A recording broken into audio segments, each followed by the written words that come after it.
दिल्ली के पास उत्तर प्रदेश के गाजियाबाद में खोड़ा इलाके में प्रशासन ने 3 मदरसों को सील कर दिया। खोड़ा इलाका है जहां 11वीं कक्षा में पढ़ने वाले 17 साल के सूर्या चौहान की हत्या कर दी गई थी। बकरीद के दिन दहाड़े बीच सड़क पर उसे चाकू मारा गया था। असद नाम के युवक पर हत्या का आरोप लगा था। वो सूर्या का दोस्त था। तो सूत्र कह रहे हैं कि कुछ रोज पहले उनका बाइक चलाने को लेकर झगड़ा हुआ था। आरोप है उसी झगड़े को लेकर असद ने धोखे से सूर्या की हत्या कर दी थी। 2 दिन बाद 31 मई को पुलिस मुठभेड़ में असद की मौत हो गई थी। पुलिस ने दावा किया असद ने फायरिंग की और जवाबी कार्रवाई में गोली लगने से उसकी जान चली गई थी। सूर्या चौहान की हत्या और हत्या के आरोपी असद की मौत के बाद खोड़ा में तनाव फैल गया। बड़ी संख्या में पुलिस के जवान तैनात कर दिए गए। इलाके को एक तरह से छावनी में बदल दिया गया। हत्या में शामिल आरोपियों पर एक्शन लेने के बाद पुलिस ने खोड़ा इलाके में रहने वाले हिस्ट्री शीटरों के खिलाफ फिर एक अभियान शुरू कर दिया। प्रशासन ने दूसरी तरफ अवैध निर्माणों की पहचान करने का काम शुरू कर दिया। जांच में प्रशासन को 3 अवैध मदरसे मिले। तीनों मदरसों को प्रशासन ने सील कर दिया। गाजियाबाद के खोड़ा में लगातार अपराधियों के खिलाफ सत्यापन अभियान चलाया जा रहा है। ये जो मदरसा है इस पर सील करने की कार्रवाई की जा रही है। ऐसे 2 मदरसे और हैं जिसकी सील करने की कार्रवाई की जा रही है। तो लगातार जो पुलिस का और प्रशासन का जो संयुक्त है वो अभियान चलाया जा रहा है और वहाँ नोटिस भी चस्पा कर दिया गया है। तो कार्रवाई के वक्त पुलिस और प्रशासन के कई बड़े अधिकारी खोड़ा में मौजूद रहे। उनकी मौजूदगी में मदरसों को फिर सील कर दिया गया। बिजली काट दी गई। बाहर लोगों की भारी भीड़ नजर आई। प्रशासन के कुछ कर्मचारी मदरसे को सील करने की कार्रवाई करते हुए दिखाई दिए। एक अधिकारी ने मदरसे को सील करने की वजह भी बताई। मदरसा परिसर अग्निशमन विभाग की अनापत्ति एवं विद्युत सुरक्षा विभाग की अनापत्ति भी अप्राप्त है, जिस कारण संबंधित परिसर में ऐसी किसी दुर्घटना होने से इनकार नहीं किया जा सकता है। अतएव उपरोक्त कारणों के संबंध में परिसर को तत्काल सील किया जाता है। गाजियाबाद के डीएम ने बताया तीनों मदरसे अवैध तरीके से बनाए गए थे, बिना किसी मंजूरी के बनाए गए थे, बिना किसी परमिशन से चलाए जा रहे थे। इसी वजह से उन पर एक्शन लिया गया। 3 मदरसे पुलिस को ऐसे मिले थे जिनके पास कोई पंजीकरण नहीं है। अल्पसंख्यक कल्याण विभाग ने भी उसमें जांच की और वो ना मदरसा बोर्ड में पंजीकरण है ना विभाग में पंजीकरण है। उसको लेकर सीलिंग की कार्रवाई की जा रही है। प्रशासन ने खोड़ा में रहने वाले लोगों के सत्यापन का भी अभियान चलाया। मतलब कौन है, कहां से आए हैं। प्रशासन का कहना है 1600 से ज्यादा लोगों का सत्यापन किया जा चुका है। अपराधियों की थानों में हाजिरी लगवाई जा रही है। हर एक मकान और इमारत की जांच की जा रही है और जो मकान अवैध पाए गए उन पर प्रशासन ने नोटिस चिपका दिया। ध्वस्तीकरण का नोटिस लगा दिया। सूर्या चौहान की हत्या के आरोपी असद के घर पर भी एक रोज पहले तहसीलदार ने नोटिस चिपका दिया था। उसका घर खोड़ा थाना इलाके के लोकप्रिय विहार में है। प्रशासन का कहना है असद का मकान जिस जमीन पर बना है उस पर अवैध कब्जा किया गया है। इसीलिए प्रशासन ने मकान को हटाने के लिए 15 दिन का नोटिस चिपका दिया। इन 15 दिनों में असद के पिता नवाब को एसडीएम ऑफिस में जवाब देना होगा। अगर वो जवाब नहीं दे पाए तो उनके मकान पर बुलडोजर चला दिया जाएगा, मकान तोड़ दिया जाएगा। मकान असद के पिता नवाब के नाम पर है। वो जेल में बंद है। असद की मां फरार है। उसके भाई का भी कुछ पता नहीं है। मकान पर ताला लगा है। जो असद के पिता नवाब है जिनके नाम पर ये मकान है वह भी इस मामले में जेल जा चुके हैं। असद की मां है वह फरार है। बड़े भाई का कोई पता नहीं है वह कहां है और जो गांव का भाई है उसने इनसे संबंध खत्म कर रखे हैं। सूर्या चौहान की हत्या के बाद कुछ हिंदूवादी संगठनों के लोग असद के मकान पर पहुंच गए थे। उन लोगों ने असद के मकान में तोड़फोड़ करने की भी कोशिश की थी। बताया जा रहा है कि कल कुछ हिंदूवादी संगठन के लोग यहां पर पहुंचे थे और यहां पर पहुंचने के बाद उन्होंने इस दरवाजे पर लाते मारी थी, क्षतिग्रस्त किया था। सूर्या चौहान की हत्या बकरीद के दिन हुई थी 28 मई को। हत्या के 5 दिन बाद भी खोड़ा में बाजार बंद रहे। पुलिस ने सड़कों पर बैरिकेडिंग कर दी। ड्रोन की मदद से पूरे खोड़ा इलाके की निगरानी की गई। अवैध निर्माणों पर नियम के मुताबिक कार्रवाई की तैयारी शुरू कर दी गई। खोड़ा क्षेत्र के जितने भी अपराधी हैं उनके यहाँ पुलिस सत्यापन कर रही है। साथ ही साथ जिला प्रशासन भी साथ में है। जो अवैध निर्माण है उसका भी सत्यापन चल रहा है। जो अवैध पाया जा रहा है उनको नियमानुसार कार्रवाई किया जा रहा है। सूर्या चौहान के घर पर लगातार नेता और हिंदूवादी संगठनों के लोग पहुंच रहे हैं। मिजोरम के राज्यपाल वीके सिंह, जो गाजियाबाद से पहले सांसद रह चुके हैं, उनकी बेटी मृणालिनी सिंह भी खोड़ा पहुंची। उन्होंने सूर्या की मां से मुलाकात की, उन्हें हर संभव मदद का भरोसा दिया। इधर सूर्या चौहान हत्याकांड में शामिल आरोपियों के एनकाउंटर पर समाजवादी पार्टी के नेता अबू आजमी ने सवाल उठा दिए। महाराष्ट्र में समाजवादी पार्टी के अध्यक्ष अबू आजमी ने सूर्या चौहान हत्याकांड में शामिल आरोपियों के एनकाउंटर पर सवाल उठाए। उन्होंने दावा किया कि मामले को जानबूझकर धार्मिक रंग दिया गया और पुलिस ने जल्दबाजी में मुख्य आरोपी असद का एनकाउंटर कर दिया। उसको जेल कीजिए, कोर्ट चलाइए, उसको फांसी की सजा दीजिए, लेकिन यूपी में ये बहुत ज्यादा, और वो भी एक धर्म को देख के किया जा रहा है। सूत्रों के मुताबिक तमिलनाडु में बीजेपी के पूर्व अध्यक्ष के अन्नामलाई ने पार्टी से इस्तीफा दे दिया। उन्होंने दिल्ली में बीजेपी के राष्ट्रीय अध्यक्ष नितिन नवीन से मुलाकात कर उन्हें अपना इस्तीफा सौंपा। खबर है कि अन्नामलाई प्रदेश अध्यक्ष पद से हटाए जाने की वजह से पार्टी से नाराज चल रहे थे। कर्नाटक में नए मुख्यमंत्री के शपथ ग्रहण समारोह की तैयारियां अंतिम दौर में दिखी। बेंगलुरु में जगह जगह कांग्रेस नेता डीके शिवकुमार के पोस्टर और होर्डिंग लगी दिखी। सुबह वो कर्नाटक के नए मुख्यमंत्री पद की शपथ लेंगे। उधर ट्विशा शर्मा मौत मामले में आरोपी गिरिबाला सिंह ने कोर्ट में सुनवाई के दौरान अपनी हत्या होने की आशंका जताई। उन्होंने कहा उनकी और उनके बेटे समर्थ सिंह की जान को खतरा है। सुनवाई के बाद कोर्ट ने गिरिबाला सिंह और समर्थ सिंह को 14 दिन के लिए न्यायिक हिरासत में भेज दिया। गिरिबाला सिंह रिटायर्ड जज हैं, ट्विशा शर्मा की सास हैं, इस केस में आरोपी हैं। सीबीआई ने 23 मई को समर्थ सिंह को और 28 मई को गिरिबाला सिंह को गिरफ्तार कर लिया था। रिमांड खत्म होने के बाद दोनों को सीबीआई की स्पेशल कोर्ट में पेश किया गया। कोर्ट में गिरिबाला सिंह ने खुद अपनी पैरवी की। उन्होंने कोर्ट के सामने कई दावे किए। कोर्ट में चिल्लाकर कहा कि उनका मीडिया ट्रायल बंद होना चाहिए। उन्होंने दावा किया वो और उनके बेटे समर्थ सिंह जहां भी जाते हैं मीडिया उनके पीछे आ जाता है, इससे उनकी जान को खतरा है, यह बंद होना चाहिए, मीडिया ट्रायल बंद होना चाहिए। एक रोज पहले सीबीआई ने गिरिबाला सिंह के बंगले पर घटना का रिक्रिएशन किया था। करीब 80 किलो के पुतले का इस्तेमाल कर पूरी घटना को समझने की कोशिश की थी। गिरिबाला सिंह और समर्थ सिंह को भी सीबीआई वहां लेकर आई थी। उनके सामने घटना को दोहराया गया था। कोर्ट में सुनवाई के दौरान गिरिबाला सिंह ने सीबीआई के काम करने के तरीके पर सवाल उठा दिए। दावा किया कि सीन रिक्रिएशन के दौरान सीबीआई ने जानबूझकर उन्हें उनके घर से 3 घर पहले उतार दिया था, 3 मकान पहले उतार दिया था। आरोप लगाया कि सीबीआई ने मीडिया को फुटेज देने के लिए ऐसा किया, जबकि सीबीआई उन्हें सीधे उनके घर ले जा सकती थी। उन्होंने यह भी आरोप लगाया कि उनके बेटे समर्थ सिंह के साथ जबलपुर हाईकोर्ट में ट्विशा के वकीलों ने मारपीट कर दी थी। ट्विशा के वकीलों ने आपत्ति जताई इस पर। ट्विशा के वकीलों का कहना है कि जबलपुर कोर्ट में सीसीटीवी कैमरे लगे हैं। समर्थ सिंह के साथ अगर मारपीट हुई होगी तो वो रिकॉर्ड हुआ होगा। ट्विशा के वकीलों ने कोर्ट से सीसीटीवी वीडियो निकालने की मांग की ताकि सच्चाई सामने आ सके। बहस के बाद सीबीआई ने गिरिबाला सिंह और समर्थ सिंह की पुलिस रिमांड नहीं मांगी। इसके बाद सीबीआई की स्पेशल कोर्ट ने उन्हें 16 जून तक भोपाल सेंट्रल जेल भेजने का आदेश सुना दिया। दोनों को जेल में दूसरे कैदियों से अलग रखा जाएगा। सूत्र बता रहे हैं ट्विशा शर्मा की मौत की गुत्थी सुलझाने के लिए सीबीआई सीन रिक्रिएशन की रिपोर्ट का इंतजार कर रही है। एक रोज पहले सीबीआई की टीम ने 2.5 से 3 घंटे तक घटनास्थल पर सीन रिक्रिएट किया था। गिरिबाला सिंह के बंगले पर जाकर घटनास्थल को वैसा ही बनाया गया था जैसा घटना के वक्त था। सीबीआई के अधिकारियों ने हर एंगल से मामले की जांच की, कि पता लगाने की कोशिश की कि वहां क्या हुआ, कैसे हुआ, किसने ट्विशा के शव को सबसे पहले देखा, किसने उनके शव को फंदे से उतारा, उन्हें अस्पताल कौन ले गया था, घटना के वक्त बंगले में कौन कौन था। हर एक चीज का सीबीआई की टीम ने पता लगाया, छोटी से छोटी जानकारी को खंगाला। रिक्रिएशन के बाद सीबीआई की टीम ने डेटा को दिल्ली भेज दिया। दिल्ली में फोरेंसिक साइंस का ऑफिस है, वहां भेजा। फोरेंसिक एक्सपर्ट उस डेटा से रिपोर्ट तैयार करने में जुट गए। सूत्र कह रहे हैं 1 हफ्ते में रिक्रिएशन की रिपोर्ट सीबीआई को मिल जाएगी।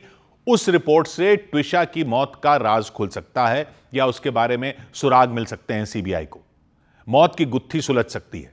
उनकी हत्या हुई थी या उन्होंने खुदकुशी की थी, इसका पता चल सकता है। इधर पटना में नीट की तैयारी कर रही एक छात्रा का शव कमरे में फंदे से लटका मिलने से सनसनी मच गई। पटना में 17 साल की एक छात्रा का शव हॉस्टल में उसके कमरे से लटका मिला। छात्रा समस्तीपुर की रहने वाली थी। वो 2024 से पटना में रहकर मेडिकल कॉलेजों में दाखिले के लिए होने वाली परीक्षा नीट की तैयारी कर रही थी। राजस्थान में पेपर लीक की जांच कर रही एसओजी ने 15 आरोपियों की एक लिस्ट जारी की। सभी आरोपी पेपर लीक और नकल करवाने के मामले में फरार चल रहे हैं। एसओजी ने सभी आरोपियों पर 10-10 हजार रुपए का इनाम भी घोषित कर दिया। पंजाब के गुरदासपुर में एक अस्पताल के इमरजेंसी वार्ड में धमाका हो गया। धमाके की आवाज इतनी तेज थी कि अस्पताल की खिड़कियों और दरवाजों के शीशे चकनाचूर हो गए। शुरुआती जांच में पुलिस ने ग्रेनेड हमले की आशंका जताई। उधर केंद्र सरकार ने सीबीएसई की ओएसएम यानी ऑन स्क्रीन मार्किंग प्रक्रिया में गड़बड़ी के आरोपों के बीच बोर्ड के चेयरमैन और सचिव को हटा दिया। जांच के लिए एक कमेटी बना दी। छात्रों ने ओएसएम प्रक्रिया में गड़बड़ी की शिकायत की थी। ओएसएम परीक्षा के बाद छात्रों की कॉपियों की जांच करने का नया तरीका है। इस बार सीबीएसई के 10वीं और 12वीं कक्षा के छात्रों की कॉपियां इसी तरीके से जांची गईं। इसमें टीचर कंप्यूटर या लैपटॉप पर स्कैन की गई कॉपियों की जांच करते हैं। उसी प्रक्रिया में गड़बड़ी की शिकायत की गई थी। सीबीएसई का पोर्टल फिर एक बार ठप पड़ गया। दूसरी तरफ बोर्ड ने 12वीं की कॉपियों की दोबारा जांच के लिए एक पोर्टल बनाया है, रीवैल्यूएशन के लिए। छात्रों ने दावा किया कि पोर्टल थोड़ी देर के लिए खुला और फिर बंद हो गया। जानकारियां भरने के बाद भी वेबसाइट नहीं खुली। एक रोज पहले भी बोर्ड की वेबसाइट नहीं खुली थी। 13 मई को 12वीं के नतीजे आए थे। शिकायतों और समाधान के लिए बोर्ड ने 19 मई को एक पोर्टल खोला था, एक वेबसाइट खोली थी, लेकिन पहले ही दिन पोर्टल क्रैश हो गया था। बाद में पोर्टल को लेकर सीबीएसई ने घोषणा की कि 2 जून से पोर्टल को एक्टिव कर दिया गया। पोर्टल को लेकर कोई परेशानी नहीं आएगी। 6 जून तक पोर्टल खुला रहेगा। छात्र आसानी से कॉपियों की दोबारा जांच के लिए पोर्टल पर आवेदन कर सकेंगे। तो सीबीआई ने ऐसा दावा किया था, लेकिन जब छात्रों ने पोर्टल खोलने की कोशिश की तो वेबसाइट खुली ही नहीं। कई बार कोशिश करने के बाद भी नहीं खुली। न्यूज 18 के कैमरे पर भी एक लड़की ने पोर्टल पर जानकारी डालकर उसे खोलने की कोशिश की। फाइनली अब साइन इन किया जा रहा है। साइन इन में किया जा रहा है इनवैलिड, यानी कि अभी भी लगातार जो शिकायतें पिछले कई दिनों से आ रही थी वही शिकायतें जारी हैं। इसी तरह कई दूसरे छात्रों ने भी पोर्टल पर आवेदन करने की कोशिश की, लेकिन तमाम कोशिश के बाद भी कुछ नहीं हुआ। बार बार उसमें गड़बड़ियां आती रहीं। मैंने 2-3 बार ट्राई करा था फिल करने का। मेरे तो ऑप्शंस ही मतलब काफ़ी बार मैंने ट्राई करा, वेबसाइट नहीं चली, कभी पेमेंट सक्सेसफुल नहीं दिखा रहा, कभी एरर दिखा रहा। तो बहुत सारे टेक्निकल ग्लिचेस हैं इसी पोर्टल पे। अब सीबीएसई ने दावा किया पोर्टल को हैक करने की कोशिश की गई। 2 मिनट में 15 लाख बार साइबर अटैक किया गया। 1 लाख से ज्यादा बार फाइलों को खोलने की कोशिश की गई, डेटा चोरी करने की कोशिश की गई। दूसरी तरफ कांग्रेस का छात्र संगठन एनएसयूआई दिल्ली हाईकोर्ट पहुंच गया। एक जनहित याचिका दाखिल कर दी। इस पे सीबीएसई की ओएसएम यानी ऑन स्क्रीन मार्किंग प्रणाली में आई गड़बड़ियों को लेकर बोर्ड पर सवाल उठा दिए। इसी मामले में सार्थक सिद्धांत नाम के 12वीं के एक छात्र संसद की स्थायी समिति के सामने पेश हुए। उन्होंने ओएसएम प्रणाली के लागू होने और इसकी टेंडर प्रक्रिया में गड़बड़ियों को लेकर अपनी बात रखी। थोड़ी देर बाद सरकार ने इस मामले में बोर्ड के चेयरमैन और सचिव को हटा दिया। जांच के लिए एक कमेटी बना दी। सरकार ने कमेटी को 1 महीने के अंदर जांच रिपोर्ट सौंपने का आदेश दिया। इधर पंजाब सरकार ने महिलाओं के हर महीने 1000 रुपए देने की घोषणा कर दी। पंजाब के सीएम भगवंत मान ने ऐलान किया कि राज्य में महिलाओं को 1 जुलाई से हर महीने 1000 रुपए दिए जाएंगे। ये राशि मुख्यमंत्री मामा धिया सत्कार योजना के तहत दी जाएगी। इसका फायदा उन सभी को मिलेगा जिनकी उम्र 18 साल से ज्यादा है। सूत्रों के मुताबिक महाराष्ट्र सरकार ने किसानों के लिए कर्ज माफी योजना को मंजूरी दे दी। इसके तहत राज्य के किसानों का 2 लाख रुपए तक का ऋण माफ कर दिया जाएगा। इस फैसले से महाराष्ट्र के 56 लाख किसानों को लाभ मिलेगा। हालांकि आचार संहिता के लागू होने की वजह से इस फैसले की आधिकारिक घोषणा नहीं की गई। उत्तर प्रदेश के आजमगढ़ से यूपी एटीएस ने पाकिस्तानी आतंकी शहजाद भट्टी के साथ मिलकर आतंक फैलाने के आरोप में मोहम्मद शेख नाम के व्यक्ति को गिरफ्तार करने का दावा किया। यूपी एटीएस के सूत्रों के मुताबिक मोहम्मद शेख कुछ लोगों के साथ मिलकर कम उम्र के लड़कों को गुमराह कर उन्हें आतंकी बनाने में जुटा था। उधर उत्तराखंड के रामनगर की रहने वाली एमबीए की एक छात्रा उत्तरकाशी में लापता हो गई। बबीता पांडे नाम की वो छात्रा अपने 2 दोस्तों के साथ वहां ट्रैकिंग के लिए गई थी। 28 मई को दयारा बुग्याल ट्रैक पर वो पहुंची थी, लेकिन 30 मई को उनके लापता होने की जानकारी मिली। पर्यटन विभाग के अधिकारी का कहना है कि 24 साल की बबीता बिना रजिस्ट्रेशन के ही ट्रैकिंग पर चली गई थी। उन्होंने कहा कि पर्यटन विभाग के पोर्टल के जरिए बबीता पांडे नाम की किसी भी युवती को ट्रैकिंग की अनुमति ही नहीं दी गई थी। अनुमति लेनी होती है, वहां पर रजिस्टर करना होता है। उनके मुताबिक एक ट्रैकिंग एजेंसी की तरफ से बबीता ट्रैकिंग पर गई थी। उन्होंने उस ट्रैकिंग एजेंसी पर गड़बड़ी करने का आरोप लगाया, फर्जीवाड़े का आरोप लगाया, दस्तावेजों में हेरफेर करने का आरोप लगाया। उस एजेंसी का लाइसेंस फिर रद्द कर दिया गया, क्योंकि कई दिन बीत जाने के बाद भी बबीता पांडे का कुछ पता नहीं चल पाया, कुछ सुराग नहीं मिल पाया। थाने में बबीता की गुमशुदगी की शिकायत दर्ज की गई। उत्तरकाशी के नटीन गांव के पूर्व प्रधान का कहना है कि बबीता पांडे और उनके साथी 28 मई को उत्तरकाशी पहुंचे थे। उत्तरकाशी के रैथल इलाके में पहुंचे थे। उनके लापता होने के बाद एक सीसीटीवी वीडियो सामने आया। उस वीडियो में बबीता एक गाड़ी से बाहर निकलती नजर आईं। इस दौरान उनके साथ उनके वो दोनों साथी भी मौजूद थे। 28 की रात को वो करीब 11:30 बजे आते हैं, रैथल एक होटल में रहते हैं, और दूसरे दिनों करीब 1:30 बजे होटल से बाहर निकलते हैं। तो आते हुए वो एक लड़का और एक लड़की उतरते हैं एक टाटा सफारी गाड़ी से, और जो लड़का है वो पहले से वहां मौजूद रहता है। बबीता और उनके साथी 29 मई को रैथल से ट्रैकिंग के लिए निकले। दयारा बुग्याल ट्रैक पर जाने के लिए निकले। वहां टेंट में रुके, लेकिन टेंट से बाहर निकलने के बाद का बबीता का कुछ पता नहीं, वो लापता हो गई। और इसकी जानकारी मिलने पर प्रशासन ने उनकी तलाश शुरू कर दी। जिलाधिकारी के निर्देश पर उत्तरकाशी के दयारा बुग्याल ट्रैक पर सर्च ऑपरेशन शुरू किया गया। वन विभाग की टीम भी वहां पहुंच गई। आसपास के इलाकों में रहने वाले लोग टीम की मदद में जुट गए। एनडीआरएफ के जवान वहां पहुंच गए, एसडीआरएफ के जवान वहां पहुंच गए। एनडीआरएफ और एसडीआरएफ के जवानों ने खोजी कुत्ते की मदद ली, ड्रोन की मदद ली। टीम के लोग कई ड्रोन के जरिए घने जंगल में बबीता को ढूंढते नजर आए, उनका पता लगाने की कोशिश करते नजर आए। सर्च ऑपरेशन चलाने वाली टीम के लोग दयारा बुग्याल ट्रैक पर पहुंचे, जहां से बबीता लापता हुई थी। उन्होंने उस ट्रैकिंग रूट को छान मारा, चप्पे चप्पे की तलाशी ली, लेकिन बबीता का कुछ पता नहीं चल सका। ऐसे में जिला प्रशासन और पुलिस ने आसपास रहने वाले लोगों से अपील की। बबीता के बारे में कोई भी जानकारी मिलने पर प्रशासन को सूचना देने की अपील की गई। पर्यटन विभाग के अधिकारी के मुताबिक बबीता पांडे एक ट्रैकिंग एजेंसी के जरिए ट्रैक पर गई थी और प्रशासन ने उस ट्रैकिंग एजेंसी के खिलाफ कार्रवाई शुरू कर दी।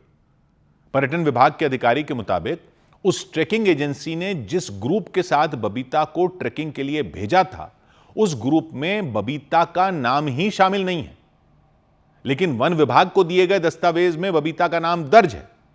पर्यटन विभाग के अधिकारी ने कहा कि उस एजेंसी ने जो दस्तावेज दिखाए उनमें बबीता पांडे का नाम लिखा है, जबकि पर्यटन विभाग के पोर्टल में बबीता नहीं बल्कि आराधना नाम दर्ज है। ये देखिए बबीता पांडे लिखा हुआ है। अब हम ये इसका QR कोड को स्कैन करते हैं। ये जो परमिशन है, ये देखिए स्कैन किया। अब मैं इसको ओपन कर रहा हूँ। ये देखिए इसमें जो है बबीता पांडे का नाम ही नहीं है। तो अधिकारी ने बताया कि एक्सप्लोर उत्तरकाशी नाम से एक पोर्टल बनाया गया है, जिसमें लोगों को ट्रैकिंग पर जाने से पहले आवेदन करना होता है, अनुमति लेनी होती है। पोर्टल में आधार कार्ड, मेडिकल इंश्योरेंस और बाकी जरूरी दस्तावेज अपलोड करके फीस जमा करनी होती है। उसके बाद परमिशन मिलती है। कई बार यह काम ट्रैकिंग एजेंसियां करती हैं। इसके बदले ट्रैक पर जाने वाले लोगों से वो पैसे वसूलती हैं। लेकिन उनका कहना है कि बबीता पांडे के मामले में ऐसा नहीं किया गया। बबीता को ट्रैक पर भेजने वाली एजेंसी ने अनुमति नहीं ली। पर्यटन विभाग के पोर्टल पर बबीता पांडे के नाम से कोई परमिशन जारी ही नहीं हुई। जो परमिशन यहाँ से निकला है उसको एडिट करके फिर फॉरेस्ट को दिखाया है, और उसमें जो यहाँ नाम था आराधना द्विवेदी का, उसको वहाँ फेक परमिशन में उसने उसको बबीता पांडे लिख दिया है। उसको बबीता पांडे के लापता होने के बाद उस ट्रैकिंग एजेंसी के खिलाफ कार्रवाई की गई, उसका लाइसेंस रद्द कर दिया गया। उधर उत्तराखंड के बागेश्वर जिले के पिंडारी ट्रैक से लापता हुए एक व्यक्ति का कोई सुराग नहीं मिल पाया। वहां अभिषेक चौहान नाम के व्यक्ति उत्तर प्रदेश के नोएडा के रहने वाले हैं। पुलिस के मुताबिक 4 दिन पहले वो पिंडारी ट्रैक पर थे, सोलो ट्रैक पर थे, यानी अकेले ट्रैक कर रहे थे। पुलिस कह रही है उन्होंने वहां एक गाइड की मदद ली थी, उनके साथ ट्रैक कर रहे थे। ट्रैक से लौटने के दौरान वो रास्ते में तस्वीरें लेने के लिए रुक गए। जब काफी देर बीतने के बाद भी वो वापस नहीं आए तो गाइड ने उनकी तलाश की, लेकिन उनका कुछ भी पता नहीं चला। उन्होंने पुलिस को जानकारी दी, गाइड ने।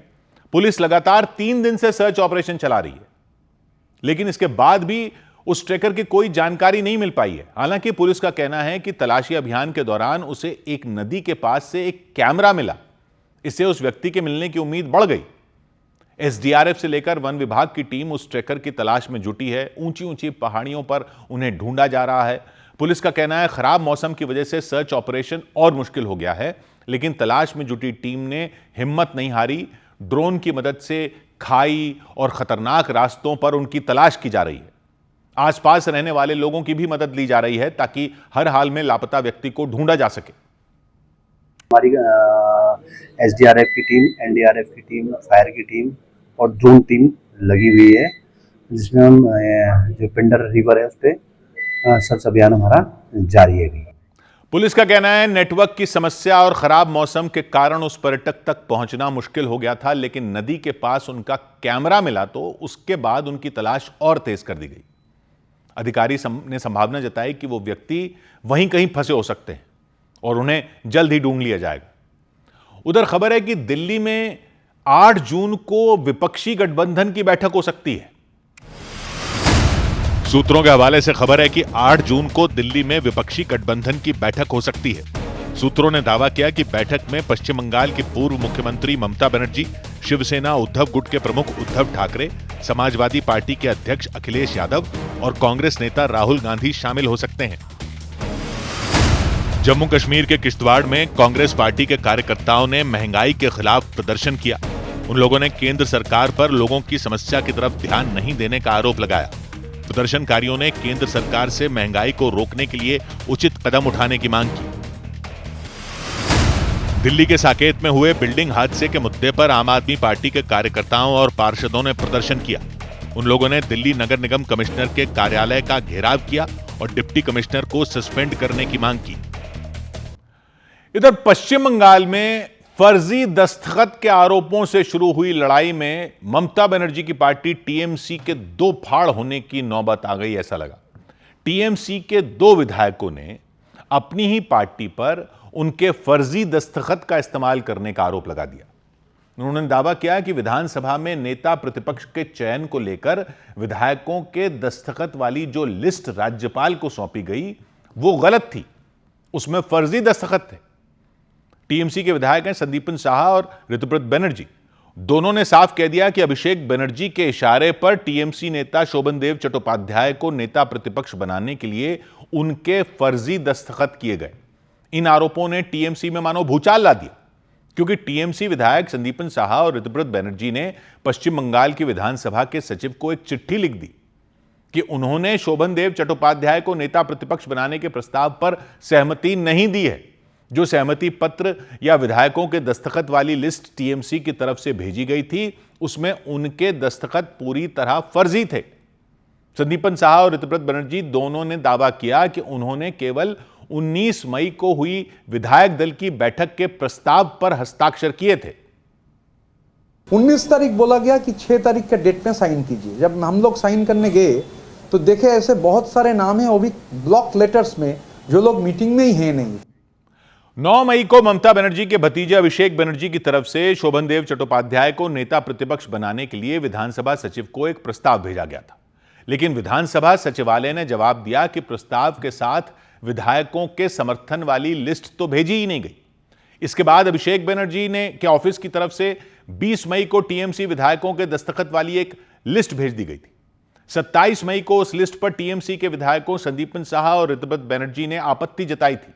विधानसभा सचिवालय को शिकायत वाली चिट्ठी भेजी थी। यहीं से मामले ने तूल पकड़ लिया, जिसके बाद विधानसभा सचिव ने दस्तखत वाली लिस्ट को संदिग्ध माना, मतलब आशंका जताई कि उसमें कई और दस्तखत फर्जी हो सकते हैं। बात जांच तक पहुंच गई, क्योंकि ऐसी आशंका संदीपन साहा और ऋतुव्रत बनर्जी ने अपनी शिकायत वाली चिट्ठी में भी जताई थी, और दोनों विधायकों ने 27 मई को ही अपनी पार्टी पर गंभीर आरोप लगाते हुए पूरी तरह बगावत का बिगुल फूंक दिया था। विधायकों के बागी तेवर से ममता बनर्जी भड़क गईं। गुस्से से तमतमा गई तो उन्होंने दोनों विधायकों को टीएमसी से निकालने का आदेश दे दिया। आरोप लगाया कि दोनों पार्टी विरोधी गतिविधियों में शामिल थे, उन पर अनुशासनहीनता के भी आरोप लगे। हालांकि पार्टी से निकाले जाने के बाद विधायक संदीपन साहा ने इसे लेकर भी टीएमसी पर निशाना साधा। अगर आप सही काम करने के लिए, नैतिक काम करने के लिए अगर एक अनैतिक पार्टी आपको बहिष्कार करता है तो यह बहुत अच्छी बात है। संदीपन साहा और ऋतुपत बनर्जी ने दावा किया कि अभिषेक बनर्जी को लेकर पूरी पार्टी में असंतोष है, बड़ी संख्या में पार्टी के लोग नाराज हैं। उन्होंने यहां तक दावा कर दिया कि पार्टी के कई विधायक, सांसद और संगठन से जुड़े लोग उनके संपर्क में हैं। यानी पार्टी के विधायकों ने अभिषेक बनर्जी को ही पार्टी में टूट और बगावत की वजह बताया। सूत्र कह रहे हैं पार्टी से निकाले जाने के बाद संदीपन साहा और ऋतुपत बनर्जी ने कोलकाता में एक बैठक की थी। यह मीटिंग कोलकाता में मौजूद एमएलए हॉस्टल में हुई थी, देर रात तक चली। सूत्र बताते हैं बैठक में टीएमसी के कई विधायक शामिल हुए थे, उनमें कई तो ममता बनर्जी के बेहद वफादार रहे हैं। मालदा और मुर्शिदाबाद से आने वाले विधायक इस मीटिंग में शामिल हुए थे। पिछले महीने टीएमसी से निकाले गए रिजू दत्ता ने तो बहुत बड़ा दावा कर दिया, कह दिया कि टीएमसी के 2/3 से ज्यादा विधायक संदीपन साहा और ऋतुपत बनर्जी के साथ हैं। मतलब टीएमसी 2 गुटों में बंट चुकी है। हम लोग 2/3 मेजोरिटी हैं, करीब 50 विधायक हम लोग के साथ है, हम ही असली तृणमूल है। दूसरा चीज कि क्योंकि हम असली तृणमूल कांग्रेस हैं तो नेता प्रतिपक्ष ऋतुव्रत बंदोपाध्याय होगा, शोभनदेव चट्टोपाध्याय नहीं। और तीसरा, हम लोग के पास 2/3 मेजोरिटी है तो ये जो घास के ऊपर जोड़ा फूल का जो सिंबल है ये हमारा होना चाहिए। कभी टीएमसी के प्रवक्ता रहे रिजू दत्ता ने भी अभिषेक बनर्जी के खिलाफ गुस्सा निकाला, उन्हीं को पार्टी में टूट के लिए जिम्मेदार माना। दावा किया कि अभिषेक का घमंड पार्टी को ले डूबा। जब कार्यकर्ता के साथ पार्टी खड़ा नहीं था तो पार्टी के साथ कार्यकर्ता क्यों खड़ा होगा? पहला बात ये। दूसरा बात, अभिषेक जी के ऊपर इतना गुस्सा था पूरा पार्टी का, ये दीदी को समझ में नहीं आया। रिजू दत्ता ने यह दावा तक कर दिया कि महाराष्ट्र में जो हाल शिवसेना और एनसीपी का हुआ वही हाल पश्चिम बंगाल में टीएमसी का होगा। पार्टी में बगावत की सुगबुगाहट चुनाव परिणाम आने के हफ्ते भर बाद से ही आनी शुरू हो गई थी। 31 मई तक टीएमसी विधायकों की नाराजगी खुलकर सामने आ गई। हुआ यह कि ममता बनर्जी ने 31 मई को टीएमसी विधायकों की एक बैठक बुलाई थी, लेकिन उस मीटिंग में 80 में सिर्फ 20 विधायक ही पहुंचे थे। 60 विधायकों के नहीं आने पर बैठक टाल दी गई थी। हालांकि टीएमसी ने इसके लिए बीजेपी को जिम्मेदार बताया। आरोप लगाया कि बीजेपी सरकार विधायकों को डरा धमका रही है ताकि वो टीएमसी की किसी भी बैठक और सभा में न पहुंच सके। टीएमसी की तरफ से एक जानकारी और दी गई। बताया गया कि अभिषेक बनर्जी पर हुए हमले के विरोध में धरना प्रदर्शन में सभी विधायक व्यस्त हैं, इसलिए मीटिंग टालनी पड़ी थी। ममता बनर्जी ने पार्टी में बगावत के पीछे बीजेपी का हाथ होने का आरोप लगा दिया। दावा किया कि डराने धमकाने से उनकी पार्टी टूटेगी नहीं बल्कि और शक्तिशाली होगी। মনে রাখবেন, কটা এমএলএ আর কটা এমপি কে টাকা দিয়ে ভেঙে বা ভয় দেখিয়ে ভেঙে তৃণমূলটাকে দুর্বল করা যায় না। তৃণমূল এতে আরো শক্তিশালী হচ্ছে। टीएमसी में मचे घमासान पर बीजेपी ने भी प्रतिक्रिया दी। पार्टी तोड़ने के आरोपों को बीजेपी नेता मंगल पांडे ने सिरे से खारिज कर दिया। उन्होंने दावा किया कि पश्चिम बंगाल में बीजेपी ने बहुमत से सरकार बनाई है, इसलिए इस तरह के बेबुनियाद आरोप ममता बनर्जी को नहीं लगाने चाहिए। कहीं से भी भारतीय जनता पार्टी का इंटरेस्ट इसमें है ही नहीं कि टीएमसी के अंदर क्या हो रहा है। टीएमसी के अंदर जो हो रहा है उसके लिए टीएमसी जिम्मेवार है। इस सब के बीच फर्जी दस्तखत को लेकर शुरू हुआ विवाद सीआईडी तक पहुंच गया। सीआईडी ने अभिषेक बनर्जी को 2 बार नोटिस भेज दिया। जवाब मांगा कि विधायकों के दस्तखत वाली जो लिस्ट दी गई थी उसमें फर्जी दस्तावेज के आरोपों पर उनका क्या जवाब है। 8 जून को अभिषेक बनर्जी ने इस मामले में सीआईडी अफसर पूछताछ कर सकते हैं। सीआईडी ने उन 13 विधायकों से पूछताछ की जिनके फर्जी दस्तखत के दावे किए गए। उनके साइन के सैंपल लिए गए और विधानसभा सचिवालय को भेजी गई दस्तखत वाली लिस्ट से मैच करवाने का काम शुरू कर दिया गया। इधर पश्चिम बंगाल में टीएमसी नेताओं पर हमले के खिलाफ ममता बनर्जी ने प्रदर्शन किया, विरोध जताया, बीजेपी पर हमला बोला, सड़क पर उतरी, धरना दिया। कोलकाता में धरने पर बैठने से पहले ममता बनर्जी ने डॉक्टर भीमराव अंबेडकर की प्रतिमा पर पुष्पांजलि अर्पित की, उन्हें श्रद्धांजलि दी। अपने हाथों में भारत के संविधान की एक प्रति लेकर मार्च किया। इस दौरान उनके साथ टीएमसी के कई नेता मौजूद रहे। भारी संख्या में टीएमसी के कार्यकर्ता भी मौजूद रहे और उन्होंने पश्चिम बंगाल सरकार के खिलाफ मोर्चा खोल दिया। कोलकाता के रानी रासमणी एवेन्यू इलाके में जमकर प्रदर्शन किया, नारेबाजी की। इस दौरान ममता बनर्जी ने मुख्यमंत्री शुवेंदु अधिकारी को घेर लिया। शुवेंदु अधिकारी पर लोकतांत्रिक अधिकारों के हनन का आरोप लगाया। उन्होंने कहा कि उनकी सुरक्षा हटाकर पार्टी को कमजोर नहीं किया जा सकता। उन्होंने कई मुद्दों को लेकर बीजेपी को घेरा, बीजेपी पर निशाना साधा। এনআইএর ভয় দেখাচ্ছেন, ইডির ভয় দেখাচ্ছেন, সিবিআইয়ের ভয় দেখাচ্ছেন।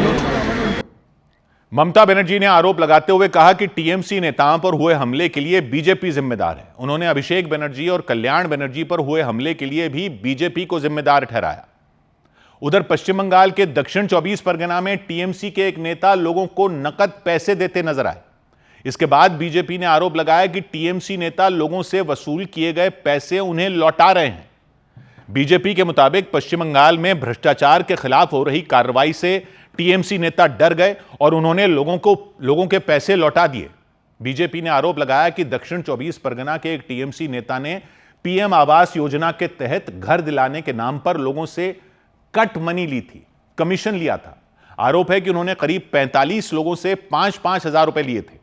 उन लोगों को घर दिलाने का वादा किया गया था, लेकिन अब वो पैसे लोगों को लौटाए जा रहे हैं। हालांकि बीजेपी के आरोपों पर टीएमसी का कोई बयान सामने नहीं आया, लेकिन बीजेपी ने आरोप लगाया कि जांच एजेंसियों की कार्रवाई के डर से टीएमसी नेताओं ने वसूल किए गए पैसे को लौटाना शुरू कर दिया। बीजेपी नेता अमित मालवीय ने इसे लेकर एक वीडियो भी शेयर किया। उसमें एक बड़े से मैदान में लोगों की भीड़ दिखाई दी। उनके सामने कुछ लोग जमीन पर बैठे दिखे। वो लोग नोटों की गिनती कर रहे थे और बारी बारी से वहां मौजूद लोगों को पैसे दे रहे थे। बीजेपी नेता ने दावा किया कि लोगों को पैसे देने वाले लोग कोई और नहीं बल्कि टीएमसी के नेता हैं और वो लोगों को कटमनी के पैसे लौटा रहे हैं। इधर आईसीसी ने टेस्ट क्रिकेट में लाल गेंद की जगह गुलाबी गेंद के इस्तेमाल के ट्रायल को मंजूरी दे दी। आईसीसी ने टेस्ट क्रिकेट में खराब रोशनी की स्थिति में लाल गेंद की जगह गुलाबी गेंद के इस्तेमाल के ट्रायल को मंजूरी दे दी। इसके अलावा टी20 अंतर्राष्ट्रीय मैचों में पारी के बीच का ब्रेक 20 मिनट से घटाकर 15 मिनट कर दिया गया। ड्रिंक्स ब्रेक के दौरान टीम कोच को भी मैदान पर जाने की इजाजत दे दी गई। क्रिकेटर वैभव सूर्यवंशी पर आईआईएम इंदौर स्टडी करेगा। खेल, मनोविज्ञान और मैनेजमेंट के एक्सपर्ट मिलकर छोटी उम्र में बड़ी सफलता का फॉर्मूला ढूंढेंगे। वैभव सूर्यवंशी ने एक सीजन में 72 छक्के मारकर क्रिस गेल का रिकॉर्ड तोड़ दिया। एक्सपर्ट पता करेंगे कि 15 साल में वैभव सूर्यवंशी सिक्सर किंग कैसे बन गए। आईपीएल जीतने के बाद विराट कोहली ने पत्नी अनुष्का शर्मा के साथ वृंदावन में संत प्रेमानंद महाराज के दर्शन किए। दोनों सुबह 7 बजे उनके आश्रम पहुंचे और नंगे पांव आश्रम के अंदर गए। करीब 2 घंटे तक दोनों आश्रम में रहे। प्रेमानंद महाराज से मिलने के बाद दोनों बड़े गुरु हित गोविंद शरण महाराज के आश्रम भी गए। पाकिस्तान 2028 में होने वाले आईसीसी महिला टी20 वर्ल्ड कप की मेजबानी करेगा। आईसीसी ने आधिकारिक तौर पर इसकी पुष्टि की। भारत और पाकिस्तान के बीच तनाव को देखते हुए आईसीसी ने न्यूट्रल वेन्यू फॉर्मूला लागू किया। इसके तहत भारतीय टीम के सभी मैच पाकिस्तान के बजाय यूएई या श्रीलंका में आयोजित किए जाएंगे। उधर जम्मू कश्मीर के किश्तवाड़ में 2 जगहों पर बादल फटने से लोगों की मुसीबत बढ़ गई। जगह जगह पानी भर गया, लोगों की गाड़ियां फंस गईं। एक जगह पर बादल फटने से सड़क पर पानी और मलबे का ढेर लग गया। हालात ऐसे हो गए कि उस सड़क को बंद करना पड़ा। इसके बाद सड़क के दोनों तरफ लंबा जैम लग गया। किश्तवाड़ में भारी बारिश के बाद अचानक बादल फटने से लोग बुरी तरह डर गए। वहां पहाड़ से मलबे के साथ तेजी से पानी गिरता दिखाई दिया। जिस वक्त ये हुआ वहां लोगों की भीड़ लगी हुई थी। वो ये खौफनाक मंजर देखकर घबरा गए। उनमें कई लोगों की गाड़ियां वहां फंस गईं। एक कार वहां मलबे में फंसी दिखी, जबकि एक व्यक्ति की मोटरसाइकिल भी फंसी हुई थी। लोग उन गाड़ियों को मलबे से निकालने की पूरी कोशिश कर रहे थे, लेकिन वो गाड़ियां इस कदर मलबे में धंस चुकी थीं कि उन्हें निकालना किसी चुनौती से कम नहीं था। काफी देर तक लोग मेहनत करते रहे। आखिरकार वो मोटरसाइकिल मलबे से बाहर आ गई। किश्तवाड़ में 2 जगहों पर बादल फटने की खबर मिली। दूसरी जगह पर बादल फटने से सड़क बह गई। कई बच्चे सड़क के दूसरी तरफ फंस गए। वहां मौजूद लोगों ने किसी तरह उन बच्चों को सड़क पार करवाई। इस दौरान एक बच्चा फिसलते फिसलते बचा। पूरे बच्चे जो है वो दरबदर है और एडमिनिस्ट्रेशन को कोई भी बंदा यहाँ पे नजर नहीं आ रहा। इवन दैट एडमिनिस्ट्रेशन को अपने कॉल भी की। इस वक्त हमारे बच्चे जो है वो अपनी जान की बाजी खेल रहे हैं। किश्तवाड़ में दोनों ही जगहों पर सड़कों पर कीचड़ जमा हो गया। लोग फंस गए। लोगों को वहां चलना मुश्किल हो गया। इसके बाद प्रशासन ने लोगों से अपील की कि अगर जरूरी ना हो तो प्रभावित इलाकों में आने जाने से बचें। इधर महाराष्ट्र में लाडकी बहन योजना में बड़े फर्जीवाड़े के आरोप लगे। लाडकी बहन योजना वही योजना है जिसे महाराष्ट्र के चुनाव में बीजेपी गठबंधन की जीत की बड़ी वजह बताया गया था। इस योजना के तहत महिलाओं के खाते में हर महीने 1,500 रुपए डाले जाते हैं, लेकिन इस योजना का फायदा लेने वाली महिलाओं की लिस्ट में बड़े पैमाने पर गड़बड़ी के आरोप लगाए गए। मतलब ऐसे सैकड़ों लोग थे जिन्हें इस योजना का फायदा नहीं मिलना चाहिए था, लेकिन उनके खातों में पैसे डाले जा रहे थे। यहां तक कि कई पुरुषों को भी योजना का पैसा मिल रहा था, जिसके बाद राज्य सरकार ने 80 लाख लोगों के नाम इस लिस्ट से काट दिए। और यह 80 लाख का आंकड़ा योजना का फायदा लेने वाले लोगों का करीब 1/3 हिस्सा है। मतलब पहले करीब 2 करोड़ 40 लाख खातों में हर महीने इस योजना के 1500 रुपए डाले जा रहे थे, लेकिन एक साथ इनमें 80 लाख लोगों के नाम हटा दिए गए। महाराष्ट्र सरकार के सूत्र बताते हैं सरकार ने इस योजना की जांच करवाई थी। जांच पूरी हुई तो चौंकाने वाली जानकारियां सामने आई। पता चला कि 16,000 तो पुरुष थे जो योजना का फायदा उठा रहे थे। लाडकी बहन योजना जो महिलाओं को आर्थिक रूप से मजबूत बनाने के लिए चलाई गई, उसका फायदा 16,000 पुरुष ले रहे थे। 74,000 महिलाएं ऐसी मिली जिनकी उम्र 21 साल से कम थी। सरकार की यह योजना 21 साल से 65 साल तक की महिलाओं के लिए है, लेकिन 21 साल से कम उम्र की 74,000 महिलाओं को यह रकम हर महीने मिल रही थी। पता चला कि 2 लाख ऐसी महिलाओं के नाम लिस्ट में मिले जिनकी उम्र 65 साल के पार जा चुकी थी। 10 लाख महिलाएं ऐसी भी उस लिस्ट में मिली जिनकी सालाना कमाई 2.5 लाख रुपए से ज्यादा है। बल्कि कुछ तो ऐसी भी महिलाएं नहीं जो बाकायदा इनकम टैक्स भर नहीं है। जबकि लाडकी बहन योजना ऐसी महिलाओं के लिए है जिनकी सालाना कमाई 2.5 लाख रुपए से कम है। इसी वजह से सरकार ने इस योजना का फायदा लेने वाले लोगों की जांच की और फर्जीवाड़े का पता चलते ही सरकार ने तुरंत एक्शन लेते हुए बड़े पैमाने पर खाते हटा दिए। सूत्र बता रहे हैं जांच में यह भी सामने आया कि 4.5 लाख ऐसी महिलाएं योजना का फायदा ले रही थीं जिनके परिवार का कोई सदस्य सरकारी नौकरी कर रहा है। 2 लाख महिलाएं ऐसी मिली जिनके पास अपनी खुद की एक कार है। ये सारी लाडकी बहन योजना की शर्तें हैं। मतलब अगर घर में किसी के पास सरकारी नौकरी है या अपनी कार है तो उसे योजना का फायदा नहीं मिल सकता। इसके अलावा 62 लाख महिलाएं ऐसी रहीं जिन्हें KYC नहीं करवाया, जिन्होंने मतलब अपने दस्तावेज सरकार के पास जमा करवाने थे ताकि यह बता सकें कि वो इस योजना का फायदा लेने के योग्य हैं। सरकार ने 3 बार KYC के लिए वक्त आगे बढ़ाया, लेकिन कोई सरकार के पास नहीं आया, जिसके बाद यह मान लिया गया कि ये महिलाएं योजना का फायदा लेने के योग्य नहीं हैं। उनके नाम हटा दिए गए, जिसके बाद लाडकी बहन योजना का फायदा लेने वाली महिलाओं की गिनती 2 करोड़ 40 लाख से घटकर सीधा 1 करोड़ 60 लाख के करीब हो गई। हालांकि विपक्ष ने इतनी बड़ी संख्या में योजना का लाभ लेने वाली महिलाओं के नाम काटे जाने के बाद सरकार पर हमले शुरू कर दिए। 80 लाख महिलाओं का नाम काटा गया है तो उनको दिया कैसे गया, क्यों नहीं पहले इंक्वायरी की गई, इसके जिम्मेदार कौन है? सरकार को ये जवाबदेही तय करनी पड़ेगी और जवाबदेही लेनी पड़ेगी। राज्य सरकार की तरफ से इस पर बयान भी जारी किया गया। यह बताया गया कि यह योजना महिलाओं को सशक्त बनाने के लिए है, जो जारी रहेगी। जो इस योजना के सही लाभार्थी हैं उन तक हर महीने 1500 रुपए की रकम पहुंचती रहेगी। उधर उत्तर प्रदेश के प्रयागराज में एक बंद मकान से एक ही परिवार के 3 लोगों का शव बरामद किया गया। उत्तर प्रदेश के प्रयागराज में एक बंद मकान के अंदर 3 लोगों के शव मिलने से सनसनी मच गई। पुलिस के मुताबिक मकान के अंदर पति पत्नी और बेटी का शव मिला, जबकि बेटा लापता बताया गया। तीनों लोगों के शव अलग अलग कमरों में थे और मकान का दरवाजा बाहर से बंद था। गुजरात के महसाणा में एक तेज रफ्तार ट्रक ने एक बस को जोरदार टक्कर मार दी। इसकी वजह से उस बस का बैलेंस बिगड़ गया और वो सड़क किनारे मौजूद एक ढाबे में जा घुसी। हादसे में ट्रक ड्राइवर बुरी तरह घायल हो गया। दिल्ली के पास यूपी के नोएडा में सेक्टर 16 मेट्रो स्टेशन पर एक बड़ा हादसा होते होते टल गया। वहां एक व्यक्ति चलती मेट्रो के सामने ट्रैक पर कूद गए। गनीमत ये रही कि उन्हें समय रहते बचा लिया गया और घटना के बाद मेट्रो स्टेशन को खाली करवा दिया गया। इधर उत्तर प्रदेश के बरेली में एक पुलिस अधिकारी ने बच्चा चोरी गैंग का पर्दाफाश करने का दावा किया। एसपी अंशिका शर्मा को 24 मई को एक बच्चे के अपहरण की शिकायत मिली थी। 2 दिन पहले उन्होंने उस बच्चे को ढूंढ निकाला और अपहरण के आरोप में 2 लोगों को गिरफ्तार कर लिया। एसपी के मुताबिक आरोपियों से जब सख्ती से पूछताछ की गई तो उन्होंने बताया कि वो एक बच्चा चोरी गैंग से जुड़े हुए हैं। वो भीड़ भाड़ वाले इलाकों या अस्पताल से बच्चों की चोरी करते थे और फिर उन बच्चों को संजय कुमार नाम के एक डॉक्टर को दे देते थे। संजय कुमार इस गैंग के मास्टरमाइंड बताए गए। वो खुद का एक अडॉप्शन सेंटर चलाते हैं और आरोप है वो अपने एक साथी डॉक्टर और एक नर्स के साथ मिलकर उन बच्चों को बेच देते थे।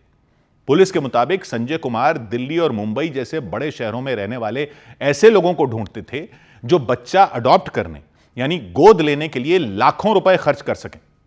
एसपी अंशिका शर्मा ने बताया वो ग्राहक बनकर संजय कुमार के अडॉप्शन सेंटर में गई थीं। वहां उनकी मुलाकात संजय कुमार और उनके दोनों साथियों से हुई। वहां जाकर उन्होंने बताया कि उन्हें एक बच्चा चाहिए। दावा किया गया कि संजय कुमार ने 5 लाख रुपए में उन्हें एक नवजात बच्चा देने का सौदा किया। इसके बाद उन्होंने एसपी अंशिका शर्मा से एडवांस के तौर पर आधी रकम यानी 2.5 लाख रुपए मांगे। जैसे ही अंशिका शर्मा ने उन्हें वो पैसे दिए, अडॉप्शन सेंटर के बाहर खड़ी पुलिस अंदर आ गई और संजय कुमार और उनके दोनों साथियों को गिरफ्तार कर लिया। बच्चे को खरीद कर या बच्चे को अनाधिकृत रूप से प्राप्त करके चोरी करके अल्टीमेटली उसको सेल आउट कर रहे हैं बच्चे को, और प्रोबेबली अडॉप्शन के केसेस के लिए कर रहे हैं। हालांकि आरोपी संजय कुमार ने बच्चा चोरी करने के आरोपों से साफ इनकार कर दिया। उन्होंने कहा कि बच्चा चोरी गैंग से उनका कोई लेना देना ही नहीं है। क्या नाम है तुम्हारा? क्या नाम? अपराधी नहीं है, मैं संजय कुमार विश्वास, एक डॉक्टर अस्पताल की संचालक हूँ। इस गैंग से हमारा कोई मतलब नहीं। पुलिस के मुताबिक संजय कुमार अब तक 2 बच्चों को बेच चुके हैं। पुलिस उन बच्चों का पता लगाने में जुट गई ताकि उन्हें दोबारा उनके असली माता पिता से मिलवा सके। उधर बिहार सरकार ने मदरसों में शिक्षा की व्यवस्थाओं की जांच कराने के आदेश जारी कर दिए। बिहार में राज्य सरकार से अनुदान लेने वाले मदरसों में शिक्षा की सुविधाओं की जांच कराई जाएगी। शिक्षा मंत्रालय ने सभी जिलों के डीएम को मदरसों में पहुंचकर निरीक्षण करने का आदेश जारी किया। जांच रिपोर्ट 10 दिन में भेजने का भी आदेश दिया गया। जम्मू कश्मीर के कटरा में जंगल में भीषण आग लग गई। इसके बाद वन विभाग की टीम के साथ मिलकर गांव वाले आग बुझाने में जुट गए। गांव वालों के मुताबिक अगर आग पर काबू नहीं पाया गया तो आग देवा माई मंदिर तक पहुंच जाएगी और यह मंदिर कटरा में वैष्णो देवी मंदिर के बाद सबसे प्रमुख मंदिर है। हिमाचल प्रदेश के लाहौल स्पीति में एक गाड़ी से स्टंट करने पर पुलिस ने 2,500 रुपए का चालान काटा। कुछ लोग चलती गाड़ी के सनरूफ से बाहर निकल रहे थे। इस मामले के सामने आते ही पुलिस ने कार्रवाई की और गाड़ी वाले का चालान काट दिया। इधर पंजाब के अमृतसर में स्कूल फीस से जुड़े विवाद के बाद एक छात्रा की खुदकुशी का डरा देने वाला एक मामला सामने आया। 11वीं क्लास में पढ़ने वाली उस छात्रा के परिवार ने एक निजी स्कूल पर गंभीर आरोप लगाए। उस स्कूल के शिक्षकों पर आरोप लगाए। उनका कहना है उनकी बेटी पढ़ाई में अच्छी थी, परीक्षा में अच्छे नंबर लाती थी हमेशा। इसके बावजूद उसे स्कूल में लगातार परेशान किया जा रहा था। स्कूल में फीस न चुकाने की वजह से मानसिक रूप से परेशान किया जा रहा था। दूसरे छात्रों के सामने उसका अपमान किया जा रहा था। इससे वो तनाव में रहने लगी और उसने जहर खाकर अपनी जान दे दी। लेकिन अमजोत कौर नाम की उस छात्रा के परिवार के आरोपों को स्कूल के प्रबंधन ने खारिज कर दिया। आरोपों को झूठा बताया, बेबुनियाद बताया। स्कूल प्रबंधन ने कहा वो छात्रा फरवरी महीने से स्कूल नहीं आ रही थी और स्कूल प्रबंधन ने दावा किया कि इसको लेकर छात्रा के परिवार से संपर्क किया गया था, उन्हें जानकारी दी गई थी, नोटिस भेजा गया था। स्कूल प्रबंधन ने बताया कि उन्हें छात्रा के बीमार होने की जानकारी मिली थी। ਉਹਦਾ ਨਾਮ ਅਮਜੋਤ ਕੌਰ ਸੀ, ਅਮਜੋਤ ਕੌਰ ਔਲਖ ਸੀ ਤੇ ਉਹ +1 ਮਤਲਬ ਤੁਸੀਂ ਸਮਝੋ ਫੈਬਰੂਰੀ ਤੋਂ ਨਹੀਂ ਆ ਰਹੀ। +2 ਚ ਤਾਂ ਉਹਨੇ ਹੁਣ ਹੋਣਾ ਸੀ, ਉਹ ਫੈਬਰੂਰੀ ਤੋਂ ਬੱਚਾ ਸਕੂਲ ਨਹੀਂ ਆ ਰਿਹਾ ਹੈਗਾ ਵੇ ਕਿ ਸਕੂਲ ਨੇ ਕਦੀ ਫੀਸ ਵੱਲੋਂ ਪ੍ਰੈਸ਼ਰਾਈਜ਼ नहीं ਕੀਤਾ। अमजोत के परिवार का कहना है कि उसने स्कूल के शिक्षकों के बारे में बताया था, उनके व्यवहार के बारे में बताया था। उसके परिवार का आरोप है स्कूल से परेशान होकर उसने जहर खा लिया। इसके बाद परिवार के लोग उसे लेकर अस्पताल पहुंचे। अस्पताल में उसे भर्ती कराया गया, जहां अमजोत स्कूल प्रबंधन पर आरोप लगाती सुनाई दी। 11 मई ਨੂੰ ਸਕੂਲ ਵਾਲਿਆਂ ਨੇ ਮੇਰੇ ਅਲੱਗ ਰੂਮ 'ਚ ਬੁਲਾ ਕੇ ਉੱਥੇ ਬਹੁਤ ਜ਼ਿਆਦਾ ਮੈਂਟਲ ਟੌਰਚਰ ਕੀਤਾ। ਨਾਲੇ 11 ਮਈ ਨੂੰ ਮੈਨੂੰ ਸਾਰੇ ਕਲਾਸ ਦੇ ਗਰੁੱਪ 'ਚ ਰਿਮੂਵ ਵੀ ਕਰ ਦਿੱਤਾ ਸੀ। अमृतसर के अस्पताल में 17 साल की छात्रा अमजोत की जान चली गई। उसे नहीं बचाया जा सका। उसकी मौत के बाद उसके परिवार के लोग रोने लग गए। उसकी मां रोने लगी। उन्होंने प्रशासन से इंसाफ की गुहार लगाई, स्कूल प्रबंधन के खिलाफ कड़ी कार्रवाई की मांग की।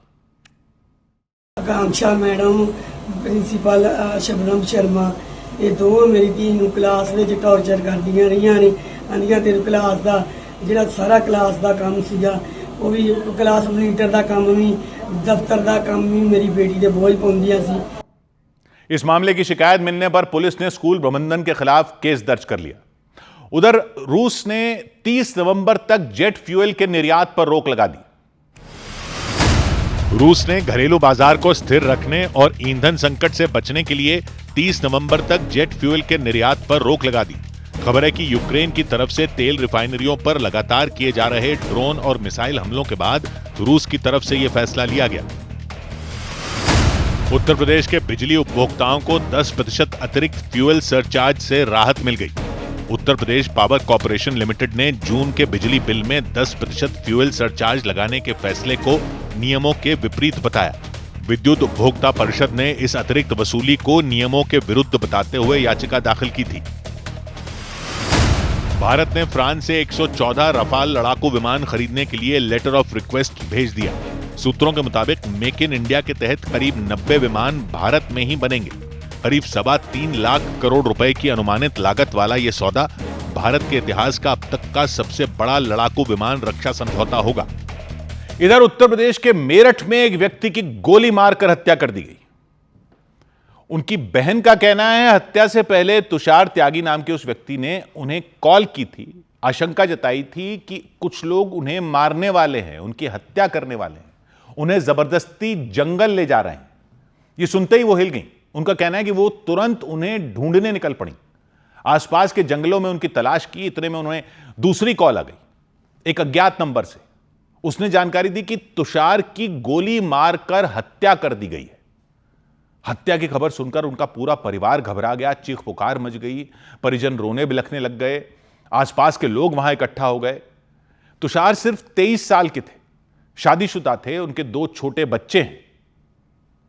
अरे मेरे लाल भुला दो कोई तो, अरे मेरे लाल भुला दो कोई। अरे परिवार के लोग कह रहे हैं तुषार को किसी ने कॉल करके बुलाया था, किसी व्यक्ति ने उनसे खाना मांगा था। तुषार उस व्यक्ति के लिए अपने घर से खाना लेकर गए थे, जल्द लौटने का भरोसा देकर गए थे, लेकिन उनके जाने के कुछ घंटे बाद उन्होंने अपनी बहन को कॉल की। उनकी बहन का कहना है वो सहमे हुए थे, बुरी तरह घबराए हुए थे। उन्होंने आशंका जताई थी कि कोई उन्हें मारना चाहता है, उनके खिलाफ साजिश रच रहा है। खाना लेके गया और फिर 8:15 बजे फोन आया कि 9 बजे के करीब के मेरी फील्डिंग लगा रहा है कोई, और मुझे जबरदस्ती जंगल में खींच के लेके जा रहे हैं और देख लेना मैं बचूंगा नहीं। तुषार की बहन के मुताबिक थोड़ी देर बाद ही उन्हें जानकारी मिली कि तुषार को गोली मार दी गई। किसी ने उन्हें जानकारी दी कि एक पुल के नीचे उनका शव मिला है कार में।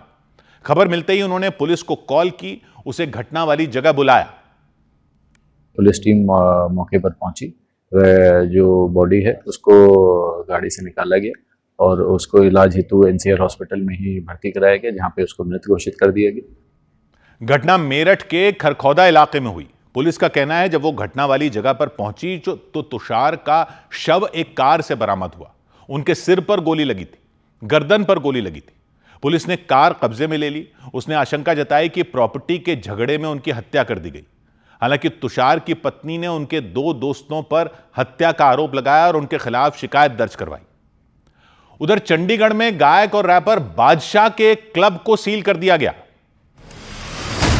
पंजाब के चंडीगढ़ में प्रशासन ने गायक और रैपर बादशाह के क्लब को सील कर दिया। पुलिस के मुताबिक उस क्लब को नियमों के उल्लंघन की वजह से नोटिस भेजा गया था, लेकिन कोई जवाब नहीं मिलने के बाद प्रशासन ने कार्रवाई करते हुए क्लब को सील कर दिया। एक्टर सलमान खान की तरफ से काला हिरण नाम से बन रही फिल्म के कास्टिंग डायरेक्टर अक्षय पांडे को एक कानूनी नोटिस भेजा गया। नोटिस में फिल्म के प्रोडक्शन और प्रमोशन को तुरंत रोकने की मांग की गई। दावा किया गया कि फिल्म कथित तौर पर काला हिरण शिकार मामले से प्रेरित है। फिल्म से सलमान की इमेज को नुकसान पहुंच सकता है। दिल्ली के नजदीक हरियाणा के गुरुग्राम में स्टंट करने के आरोप में पुलिस ने 26,500 रुपए का चालान काटा। गुरुग्राम के सेक्टर 60 इलाके में एक गाड़ी में सवार होकर एक व्यक्ति ने सड़क पर स्टंट किया और सोशल मीडिया के लिए वीडियो रिकॉर्ड किया। इधर दिल्ली के एक रेस्टोरेंट में एक लड़के को जो गोली मार दी गई थी, उस मामले में उसके परिजनों ने प्रदर्शन किया। उसके परिजनों ने पुलिस के खिलाफ मोर्चा खोल दिया, सड़कों पर उतर आए। कुछ रोज पहले दिल्ली के अमर कॉलोनी इलाके में 17 साल के उस लड़के को गोली मार दी गई थी। 3 लड़कों ने उसे गोली मारी थी। साई नाम का वो लड़का अपने कुछ दोस्तों के साथ रेस्टोरेंट गया था। पुलिस का कहना था दूसरी टेबल पर बैठे कुछ लड़कों से उसकी कहासुनी हो गई थी और उन्होंने उस पर गोली चला दी। एम्स में उसका इलाज चल रहा था। 1 हफ्ते तक इलाज चलने के बाद साई ने दम तोड़ दिया, उसकी मौत हो गई। उसकी मौत के बाद उसके परिवार वालों का सब्र टूट गया। उन्होंने प्रशासन के खिलाफ नाराजगी जताई। साईं के परिवार वालों ने दिल्ली के छतरपुर इलाके में धरना दिया, उसके शव को सड़क पर रखकर प्रदर्शन किया। कई लोग इस प्रदर्शन में शामिल हुए, जमकर नारेबाजी की।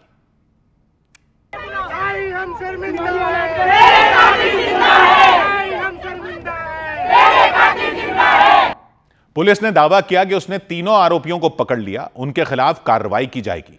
लेकिन साईं के परिजनों ने सरकार से अपील की कि वो आरोपियों को फांसी की सजा दे, उनके साथ भी वैसा ही किया जाए जैसा उन लोगों ने उनके बेटे के साथ किया। उन्होंने आरोपियों का एनकाउंटर करने की भी मांग कर दी। मुजरिम ने जैसा भी किया है उनके साथ भी वैसा होना चाहिए, और उनके माँ बाप ने जो पनाह दी है, जो बंदूक दे रहे, जैसे दूसरों को मार रहे, वैसे उनके परिवार वालों के साथ भी ऐसा होना चाहिए। प्रदर्शन के बीच भड़के लोगों की पुलिस से झड़प हो गई। पुलिस ने बैरिकेडिंग करके उन्हें रोकने की कोशिश की, समझाने की कोशिश की, लेकिन उन लोगों ने उनकी एक नहीं सुनी। वो अपनी मांग पर अड़े रहे। उसके परिजनों ने शव का अंतिम संस्कार करने से भी मना कर दिया।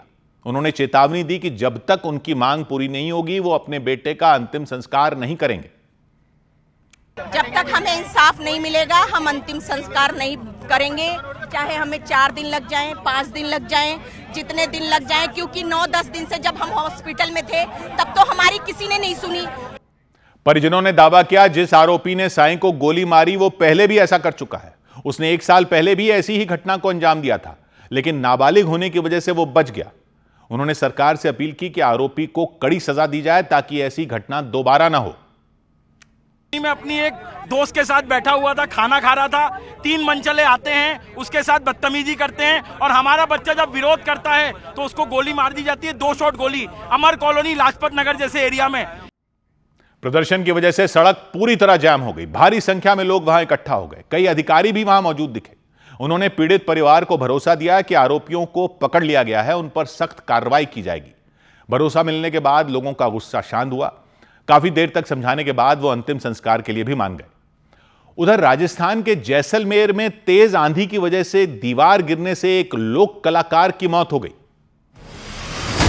राजस्थान के जैसलमेर में एक रिजॉर्ट की दीवार गिरने की वजह से एक लोक कलाकार की जान चली गई और 3 लोग घायल हो गए। वहां तेज आंधी के दौरान उस रिजॉर्ट की दीवार गिरी और यह दर्दनाक हादसा हो गया। उत्तर प्रदेश के हापुड़ में पुलिस ने मुठभेड़ के दौरान 2 बदमाशों को गिरफ्तार करने का दावा किया। पुलिस के मुताबिक उनके पास से 16,50,000 रुपए बरामद हुए। पुलिस ने बताया दोनों बदमाशों ने कुछ दिन पहले एक कपड़ा व्यापारी के साथ लूटपाट की थी। दिल्ली के मुकुंदपुर इलाके में एलपीजी सिलेंडर में हुए धमाके के बाद पूरी इमारत ढह गई। पुलिस ने मलबे से 6 लोगों को रेस्क्यू करने का दावा किया। घायलों को इलाज के लिए अस्पताल में भर्ती करवाया गया।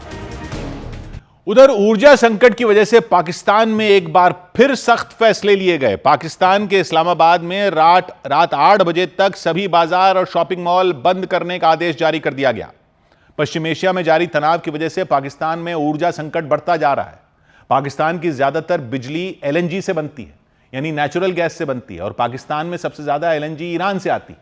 लेकिन पश्चिम एशिया में जारी तनाव की वजह से यह सप्लाई काफी कम हो गई, जिसकी वजह से पाकिस्तान में पहले के मुकाबले बिजली काफी कम बन रही है।